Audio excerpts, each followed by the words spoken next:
Hey guys, welcome back our YouTube channel. मैं आज लेकर आया हूँ आप लोगों के लिए भारतीय दंड संहिता का सेक्शन 77, जिसको आज हम डिटेल में समझेंगे।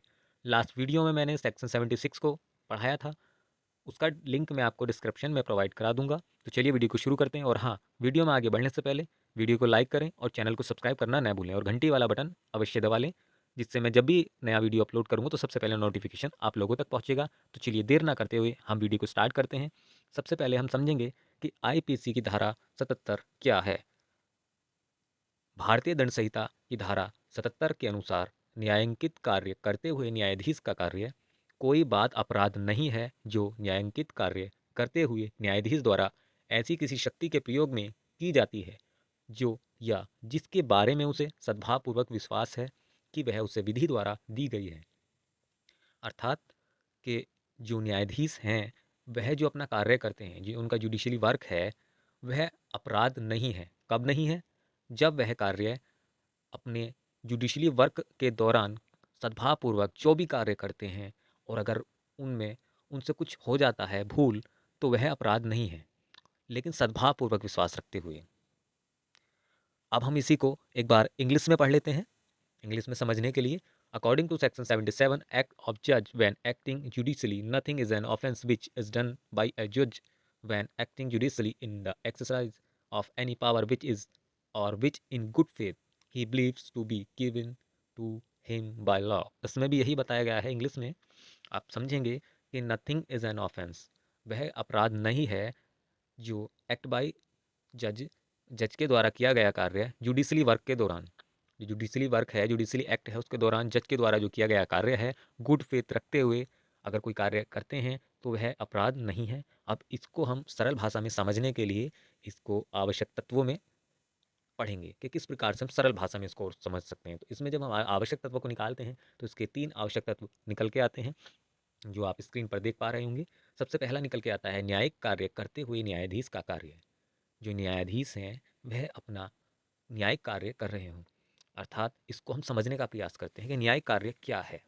इसको अगर हम समझें तो जो जज साहब जब अपनी कुर्सी पर बैठ के, न्यायाधीश जब अपनी कुर्सी पर बैठ के न्यायालय के अंदर कोई फैसला या कोई ऑर्डर जारी करते हैं, तब वह न्यायाधीश का कार्य होता है। अगर वही जज साहब वही अपना कार्य अगर वे अपने चैम्बर में बैठ के करते हैं, कोई और कार्य, एक उदाहरण से मैं आपको समझाने का प्रयास करूँगा कि एक जज साहब हैं, मजिस्ट्रेट साहब, वह जज भी हैं, डिस्ट्रिक्ट जज भी हैं और उनको चैम्बर का इंचार्ज भी बना दिया गया है। जो पूरे कोर्ट के अंदर जो चैम्बर इशू किए जाते हैं उनका उनको इंचार्ज भी बनाया गया है। तो जब वह अपने न्यायालय के अंदर होते हैं, न्यायाधीश की कुर्सी पर बैठकर जो कार्य करते हैं, तब वह जुडिशली वर्क कहलाता है। और जब न्यायाधीश महोदय जब अपने चैम्बर में बैठकर जो एडवोकेट हैं उन चैम्बर के एडवोकेट के लिए अगर कोई आदेश पारित करते हैं या कोई नोटिस इशू करते हैं, वह कार्य एडमिनिस्ट्रेटिव वर्क होता है।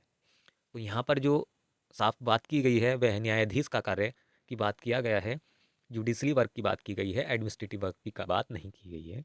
दूसरा आवश्यक तत्व निकल के आता है न्यायिक शक्ति। न्यायिक शक्ति जो जुडिशली पावर न्यायाधीश को मिली होती है। जैसे उदाहरण से हम समझने का प्रयास करेंगे, एक न्यायाधीश महोदय को यह पावर दी जाती है कि आप किसी को भी सजा दे सकते हो। जो अपराधी है, अपराध उस पर घोषित कर दिया गया है, तब जज साहब उसको सजा भी दे सकते हैं और उसको रिहा भी कर सकते हैं।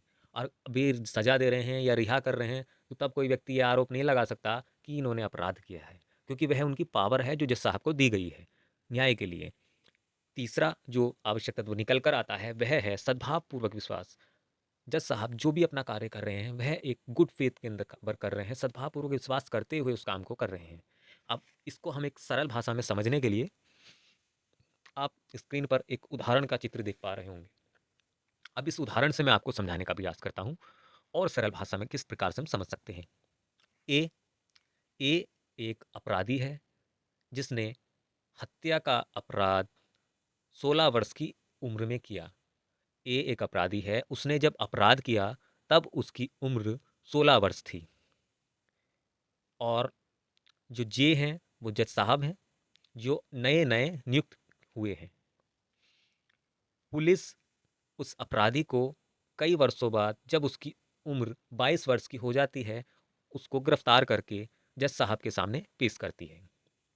जज साहब के सामने पेश करती है तो जज साहब के सामने एक फाइल रख दी जाती है जिसमें दिया हुआ था जस्टिस लाहौटी साहब का फैसला कि अगर किशोर न्याय में जब कोई अपराधी आता है और वह जब अपराध करता है और पुलिस जब उसे गिरफ्तार करती है तो कौन सी एज उसकी काउंट होनी चाहिए। तो जस्टिस लाहौटी साहब के निर्णय में दिया गया था कि जिस दिन वह अपराधी गिरफ्तार होता है उस दिन उसकी एज काउंट होनी चाहिए। तो उसी रेफरेंस को देखते हुए जज साहब ने जो नए नए नियुक्त हुए थे उसको बालिग समझते हुए उम्र कैद की सज़ा सुना दी, गुड फेथ के अंदर सद्भावपूर्वक विश्वास करते हुए। क्योंकि जब ये नए नए जज साहब थे तो जो कोई किसी काम में नए जाते हैं तो सारा इतना अनुभव भी नहीं होता, जो भी उनके सामने निर्णय दिखाया गया उसी निर्णय के आधार पर उन्होंने सज़ा सुना दी।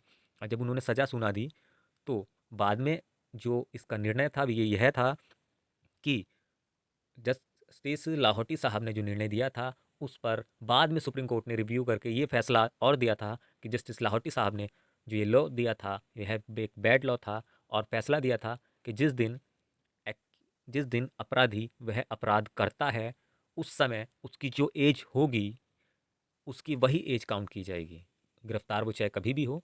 तो उस चीज़ को देखते हुए अगर हम बात करें तो वह 16 वर्ष होगी, 16 वर्ष की आयु में ही उसने अपराध किया। तो यहाँ पर हमें देखने को मिलता है कि जज साहब ने उसको बालिग समझते हुए उम्र कैद की सज़ा सुना दी, परंतु अगर देखा जाए तो वह 16 वर्ष की माइनर है, तो माइनर की तरह ही इसको ट्रीट किया जाएगा, मेजर की तरह ट्रीट नहीं किया जाएगा। इसको हमने समझने का प्रयास किया और आप समझ पाए होंगे मेरी इन बातों से कि जज साहब ने एक सद्भावपूर्वक विश्वास करते हुए अपना कार्य किया और उसको उम्र कैद की सज़ा अगर सुना दी है तो जज साहब ने कोई अपराध नहीं किया है। जज महोदय को ये एक शक्ति प्रदान करता है या बचाव प्रदान करता है कि अगर वह अपने न्यायिक कार्य करते हुए किसी प्रकार की अगर गुड फेथ सद्भावपूर्वक कार्य करते हुए अगर इस प्रकार की कोई हो जाता है तो जज साहब को एक प्रोटेक्शन प्रदान की जाती है जिससे जज महोदय अपना काम स्वतंत्र रूप से बिना डरे कर सकें। वैसे तो मैंने पूरी कोशिश की है, पूरा प्रयास किया है आपको सेक्शन 77 को समझाने का, लेकिन फिर भी अगर आपका कोई प्रश्न है तो आप कमेंट बॉक्स में मालूम कीजिए और वीडियो को लाइक कीजिए, चैनल को सब्सक्राइब करना ना भूलें। ऐसे ही मैं नेक्स्ट वीडियो लेकर आऊँगा सेक्शन 78 पर पूरा डिटेल में विद एग्जाम्पल इंग्लिश और हिंदी दोनों भाषा में, जिससे आप लोगों को समझने में कोई दिक्कत ना हो। जय हिंद, आपका दिन शुभ हो।